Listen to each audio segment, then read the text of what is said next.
Kumusta yung mga cancer? Ako nga pala si Paulo. At ngayon, dadaanan natin ng mga memes. Alam ko, puro tayo balitang ina. Dami nangyari. Isip ko, daanan muna natin mga memes para makapag-relax muna tayo. Diba? Hinga. Diba? So, simulan na natin.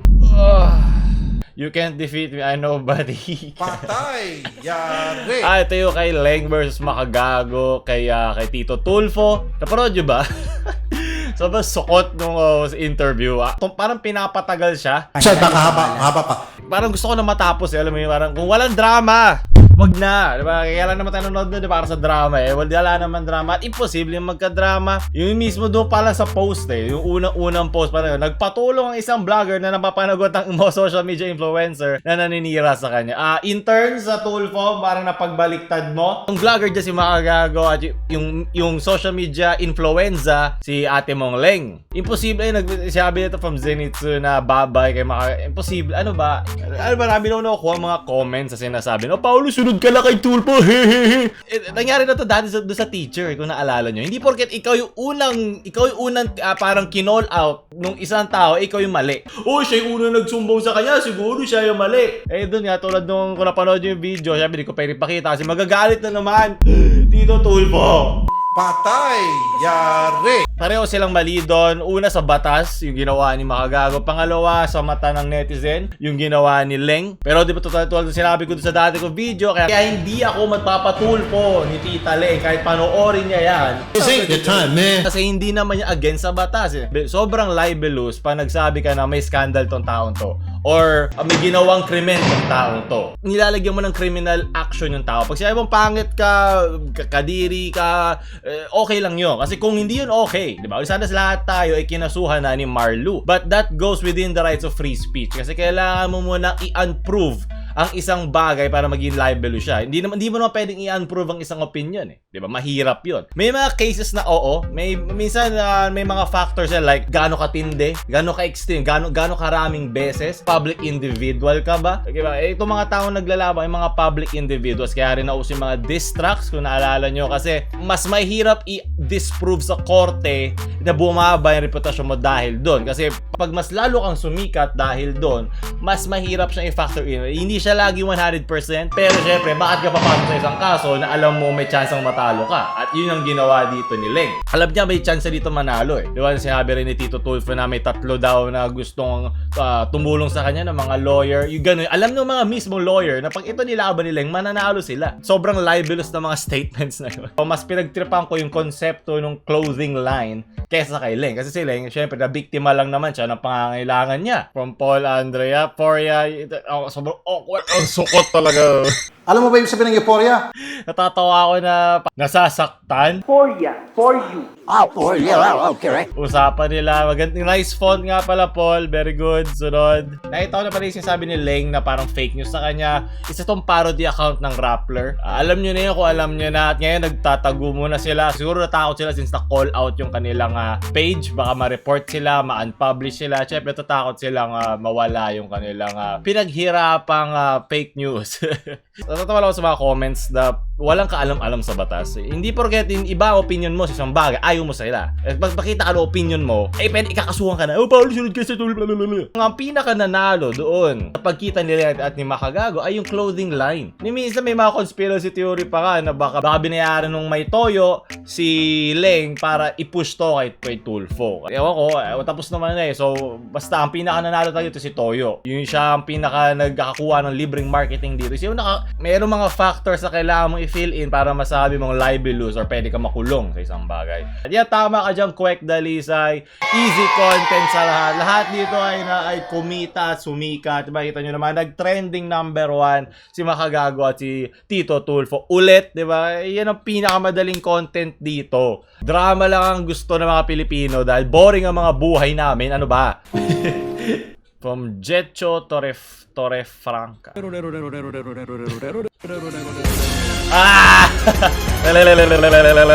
Kain, Pepe. Hoy! No, Tita Ibano. Wag up, tama ka. Demonetize yan. Tigil mo yan. Yummy. Konnichiwa kayong lahat. Ayan, itlog yan. May yung mga itlog na mga jowa nyo. Sige. Watashi wa tamago. Sabi nga ni Kapuso mo, Jessica. So, mga konnichiwa, magsitayo. Gomenasai, YouTube kun sama. Ako ay ibig sabihin niya may sa chocolate. Uniform of disgrace ang sabi sa comment section ha. Hindi ako. Wala akong alam dyan ha. Mabait ako pero dahil mahal ko kayo, alam nyo na. Ba't mga tigang kayo lahat? Kainin ko kayo lahat eh.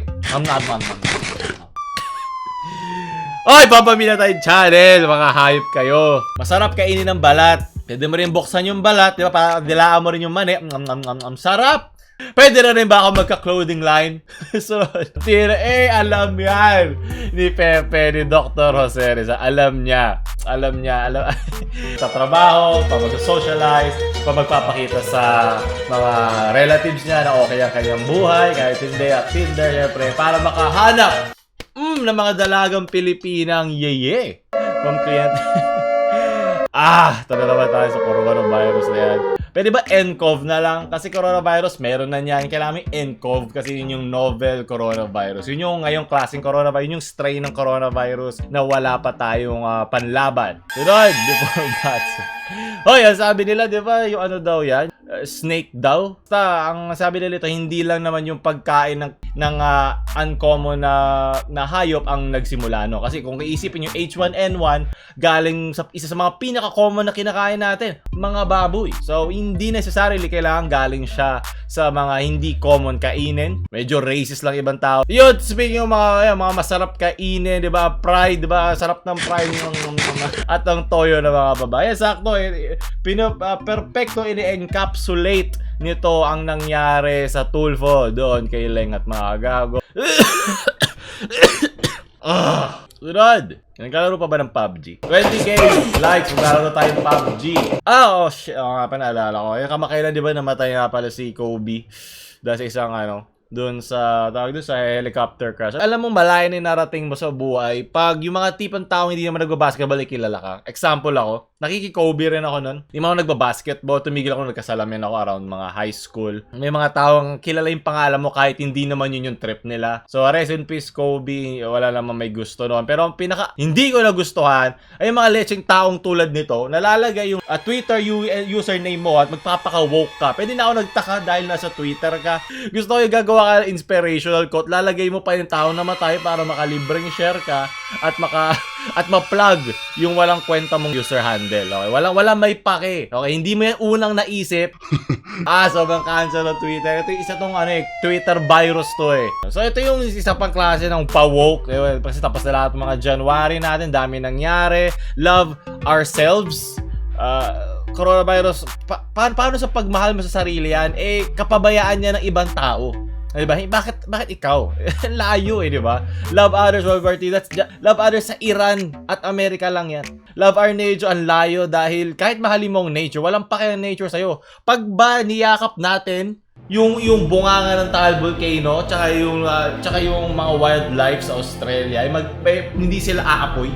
Naturally occurring yung mga nangyayari sa mga yan. Hindi dahil hindi mo silang minahal. Hindi natin magagalaw yun. Nasa chance-based yun at walang pakialamang mundo sa atin. Okay? Nakikitira lang tayo dito. Dalawa ang nag-trigger. Diba? Pagpa-woke, diba?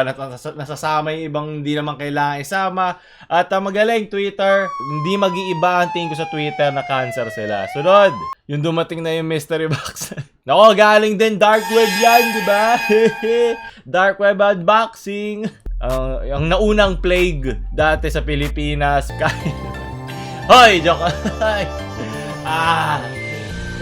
Namiss ko mga memes nyo. Hindi nga panike, hindi lang pani, okay? Kain hygiene. Pag hindi ka hygienic, pag pariwara yung mga tao mo, talagang magkakaroon palagi ng mga ganyang virus. From edgy. Matagal na may galit sa pamilya ko ang mga Fraile at Alferez. Pinipilit nilang sabihin, kami wala sa lugar. Aaminin ba naman lang silang mga Kastila ang wala sa lugar dito sa ating bayan? Choose your character. Walang mainit na kape sa mahit-hit na puti. Sunod! Oy, puro pagkain Puro masasarap na pagkain ngayon Ba't siya nag-aawas? Pre, ano ba?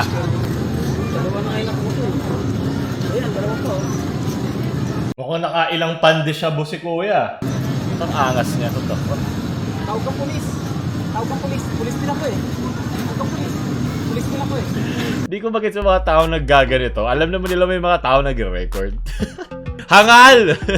Natulfo na ba to? Piling ko natulfo na. Ay, yes, natulfo na nga. Na-check ko na din. Natulfo na nga siya. Hindi pala siya police. Security guard pala siya. Ah! Sir, ka. At syempre, lagi mayroong isa doon na wala alam sa nangyayari. Ano nangyari? Hindi, bakit proud ka pa? Di ba? Kala ba di ganun ng mga polis? Mga galawang boomer! Walang kaalam-alam na pwede silang videohan magaling. Walang matigas na polis sa mainit na mantika. Sunod na yun. Wala. Pang-alan. Kababuyan, leche. Kung hindi, pag ikaw tumahay ka na naman, gagawin kitang kalderetang hayop ka. Missling, oh my God, from EJ. Okay, sige. Kailangan natin na takpan yung pangalan na yan. Joke lang. Masustansya po kaming channel. Alam mo, kaya CV kasi coronavirus, okay. Oo na. Dark, dark mode, parang messenger. Ni hao, mga kapuso. Hindi ka panike. Ano ba? Tama na. Ayoko na. Kapagalitan tayo Tito YouTube dito. Sunod. From Kimpoy na TV. Hindi makalapit si Kuya Kyle. Sa mga inasal to ginawa. The irony. Ay, mga matatanda lang talaga kaya magsuot ng ganyan in public nang hindi nahihiya. Sunod. Hoy! Pag-asa ang kabataan ng bayan, leche. Huwag niyo ipanood yan. Pampamilya po tayo dito. Nako, iba ang kinakain dyan. Nako, bata, wag. Sana tinama mo yung mali ko. Alam mo mga memes to na mukhang mga memes to na masasarap eh. Masarap at masustansya para sa ating kalusugan para hindi kayo dapuan ng coronavirus. Sunod. From Johan, that feeling when you cook pansit.